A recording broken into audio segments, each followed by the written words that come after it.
This weekend we're at Kuala Lumpur for the Malaysia Grand Prix, and we're starting off with today's practice session.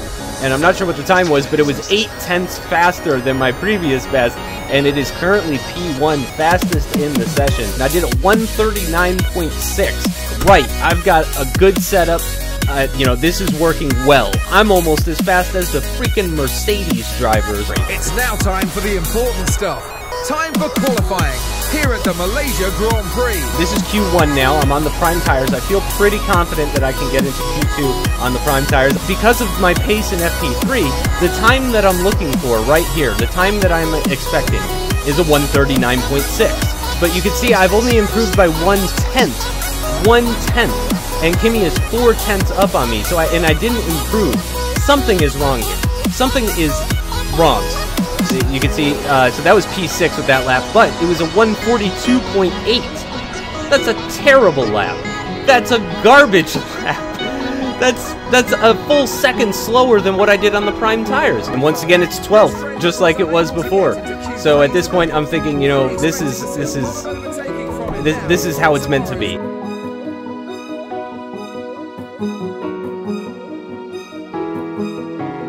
And the lights are out, and away we go. And I lost a number of positions at the start, diving up the inside, gaining 4 positions there, going side by side with the Lotus. But unfortunately, it seems that my gamble with the prime tires is not going to pay off. I am really struggling on these prime tires. See, he's trying around the outside here of turn 1. He's going to have the inside line for turn 2. I've got to give him room. You can see the steering correction there. I'm trying to hang it around the outside, but he gives me no room. He just squeezes me out. And there's a little bit of wheel spin there, and I'm still on his outside, actually. So I'm in a Toro Rosso sandwich as it stands right now. P14 as we finish lap 6. And look at this, very close. And again, I see the gap, so I have to go for it.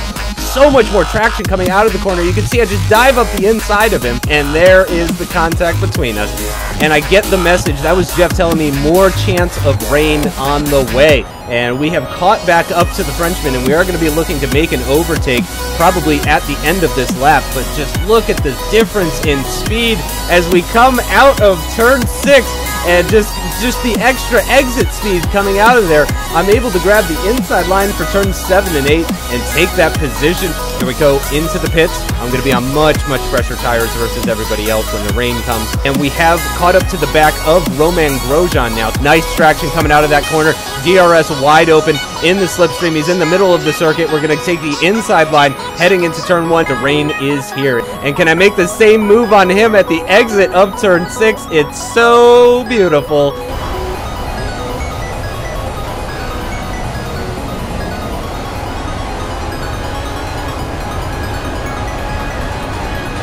How sweet it is! Braking now down to 3rd gear and getting very close, thinking about having a look around the outside of the Force India. They've put the prime tires on my car. I'm looking at some serious points right here, some nice championship points, but instead, I'm getting lapped by a Mercedes. Soul destroying. That's the best words I can use to try and describe what this felt like. Soul destroying.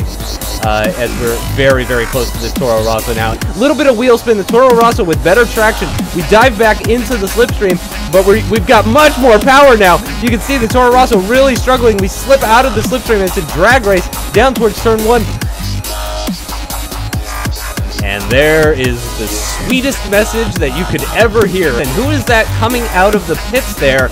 That looks like a McLaren. Could that be Kevin Magnussen? Kimi's going to go around the outside of turn 4. Kevin Magnussen gets all out of shape, running over the curb at the inside of turn 4, and we're just going to shoot past him around the outside. But we can see the McLaren is actually coming back at us. Kevin Magnussen in the rearview mirrors. Kevin Magnussen is right behind us. He also has DRS. Kevin Magnussen is quite large in our mirrors. Is he going to be able to overtake us? We don't have DRS off of our teammate Kevin Magnussen with the DRS, but he can't close in on us on time, and we are going to hang on to that 11th place position.